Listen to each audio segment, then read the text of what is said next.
advocate for these same things that they are asking government to do.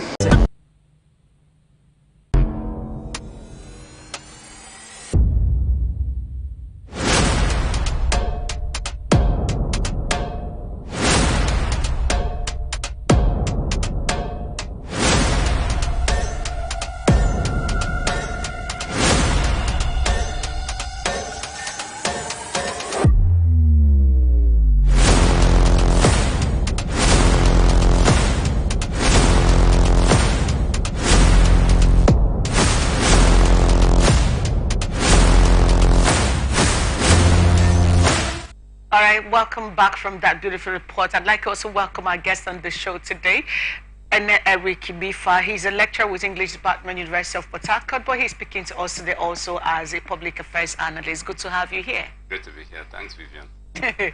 So let me start from Honorable Zina and Honorable Salam. Okay, so they literally pointed out what it is they wanted to do, straight up.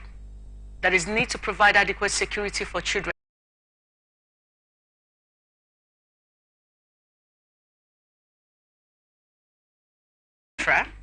The special counsel to Nnamdi Kanu over the continuous detention of Kanu.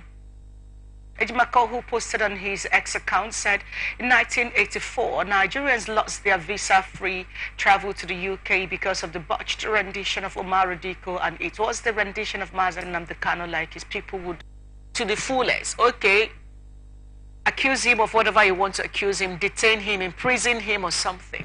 For 2 years, going on to the third year, as a matter of fact, you have had him in DSS detention.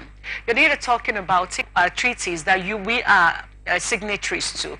In all of this conversation, nothing seemed to be moving. But now, Ejimako is going back to something that happened in the 80s about Omar Diko and how that affected other Nigerians.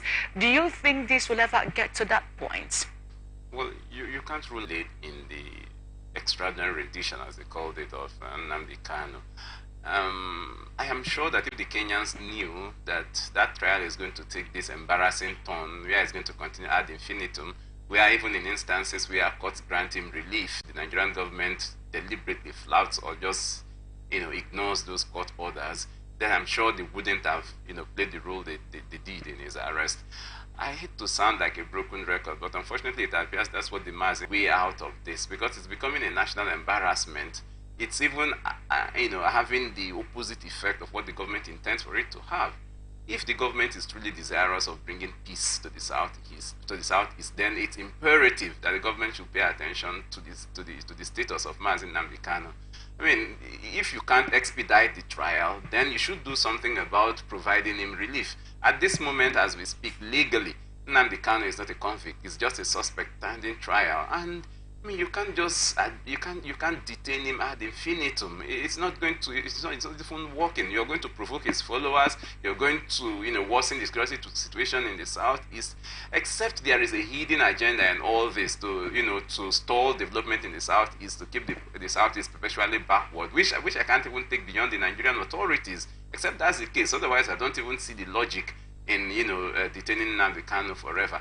We've seen these things before. There was a time when there was unrest in the Niger Delta, and then the government went after it with a sledgehammer. However, in the end, reason prevailed, and the government realized that sometimes it is not everything you'd go after with that. What now has become fashionable, soft approaches would even avail more, would prove more effective, more efficacious than wholesale confrontation. I think the government should begin to think about that, and I think it's sad that the government needs Nigerians to awaken it to that reality, because obviously you've seen that this approach is not working. The next thing is to try a new approach, and I think a softer approach will provide more result than what the government is doing right now.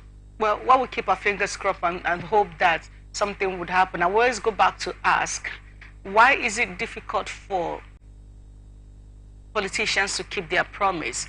Tinubu, during the campaigns, one of the promises he made was to negotiate with these people when he gets into power. He's been in power for months, and from sit-at-home order being neither here nor there, and that some states is still going on, though not as serious as it is in other states. If all of this, that, okay, you may look at the Southeast and say, okay, their economy is nothing to write home about. It's primarily on private economy, so it doesn't do anything to the national purse. But what about your role as the chief security officer of the country? What about your role as the father of the nation to say, hey, these people need attention? When we create a room, like you pointed out, where conversations are beginning to look like, oh, is this ethnic group against this ethnic group. And now, in such a scene, how well do we really genuinely want to build a better Nigeria with all of this hanging here? And they talked about Sunday Boho. That issue is still unresolved, by the way. Well, the truth is that anybody who thinks that way, anybody who feels that, oh, the Nnamdi Kanu issue, the IPOB issue is a localized issue peculiar to the Southeast, doesn't even understand how nations function. I mean, what is going on in the Southeast has enough potential in it to threaten the well-being of this country, to threaten the cohesion of this country as a whole. And it will be sad for anybody to think and then just letting it fester in the hope that, oh, it will go away on its own. It won't go away on its own. The government needs to come out with, a pragmatic, well-calculated, well-thought-out plan to resolve the problem. And it's resolvable. It's resolvable. I mean, what is going on in the Southeast is nowhere comparable to what is going on in Gaza. And efforts are being made to resolve that. So I don't suppose to galvanize all the other parties, decide that it's time to meet and talk, the better for us. Can you hazard a guess? You've talked about mediation, the need to have conversation about all of this, or to do something about it permanently. And I refer to the promise President Tinubu made then a candidate while he was a candidate of the All Progressive Congress, and no conversation, nothing is being heard from that angle. Recently, the family was talking about how they were unable to see him on more than 2 occasions. And then you bring that to the fore. His solution.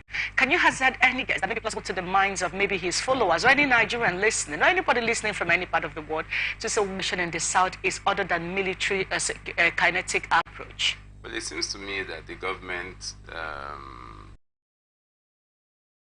think in terms of votes. I'm sure that thinking of those politicians, when you're thinking of those who are the corridors of power today, the Southeast doesn't command the numbers. I'm sure that's their thinking. And so, I mean, whatever affect the Southeast is something they can push backwards. It's something they don't want to treat as a priority. I think that's part of it. And then again, it seems that politicians don't keep their promises, and this is not peculiar to Nigerian politicians. However, it seems that in Nigeria, we've come to accept that as the norm. And so when politicians make promises, even when we pretend as if we believe those promises, we don't hold them. Because we knew from the beginning that those promises were never made with the intention of being fulfilled. So maybe that's all part of it. But I think that the chief reason here is this assumption that, the Southeast doesn't command the numbers. Therefore, there's no need to treat in any matter that pertains to the Southeast as a matter of urgent national security or a matter of priority in the national scheme of things. That's the only guess with regard to coming up with a comprehensive solution. So not just the release of Nnamdi Kanu now, but the restoration of security to the Southeast. Let's not forget that once upon a time, and that's in recent memory, the Southeast used to be the most peaceful part of this country. At the time when you had the OPC, in the West, and then you had the Niger Delta agitators in the South. The Southeast was almost like a haven of peace. But see what has happened. See how that peace has been ruptured. See how it's been, see how the disruptions all that has caused, not just to the people, but even to economic life, to corporate life in the region. And I say, do their daily businesses. Imagine what it's like to be compelled once a week to set aside an entire day just to do nothing. All right, so I'm just going to prove to the. So when we talk about fixing the issues around the Southeast and how important it is, there is a challenge here, which is leaving conflict entrepreneurs to hijack the process. What he is doing. See what he is doing. See, the Chief of Defense Staff said his utterances, Simon Ekpa's utterances and actions are affecting what is happening in Nigeria. We should never allow that. He said a foreign service should step in. The Chief of Defense Staff also said that the government should invite the Finnish ambassador to explain why they are protecting Simon Ekpa. He is doing us more harm because by his utterances, a lot of people have been killed. Now, according to the Chief of Defense Staff, we can say that it is for the police or the army, everybody has a role. 2 things. Let me start from where I took off from now. Leaving conflict entrepreneurs to hijack the process is what has birthed a Simon Ekpa. And now, conflict entrepreneurs always have their way when a vulnerability has been created in the system, which is why we are where we are right now. But now, the approach of the the night assembly, I remember, invited the Finnish ambassador or the foreign ministry, and then there was letters were written by Johannes Ndibo, I think the National Assembly or the presidency. Some things were done at the point in the last administration. Coming on to this right now, talking about bringing the Finnish ambassador, Simon Ekpa is a Finnish citizen. So when his right will have to be accorded to him as a Finnish citizen. Now, of course, should that cause him to stay in Finland and create havoc in Nigeria? Maybe not. But how much a foreign policy can actually mitigate this vulnerability we created as a people that, and what I can say, conflict entrepreneur being Simon Ekpa has hijacked. So how much of foreign policies do you think can mitigate such things from happening? Diplomatic circles, in the relations between nations, there's such a thing as leverage. If a country wields considerable leverage over another country, that country can easily lean on that country and get that country to do certain things it wants that country to do. Without prejudice to Simon Ekpa's rights as a Finnish citizen. Remember, he's also a Nigerian citizen, and therefore is also, obligated to obey Nigerian laws. I don't think that his role in all this has in any way advanced the cause of Mazi Nnamdi Kanu or of the IPOB for that matter. Because at this point, everyone is saying, look, we need to tone down the rhetoric. It seems that in his own case, he's even ratcheting up the rhetoric, and that compounds the problem. It simply worsens the problem.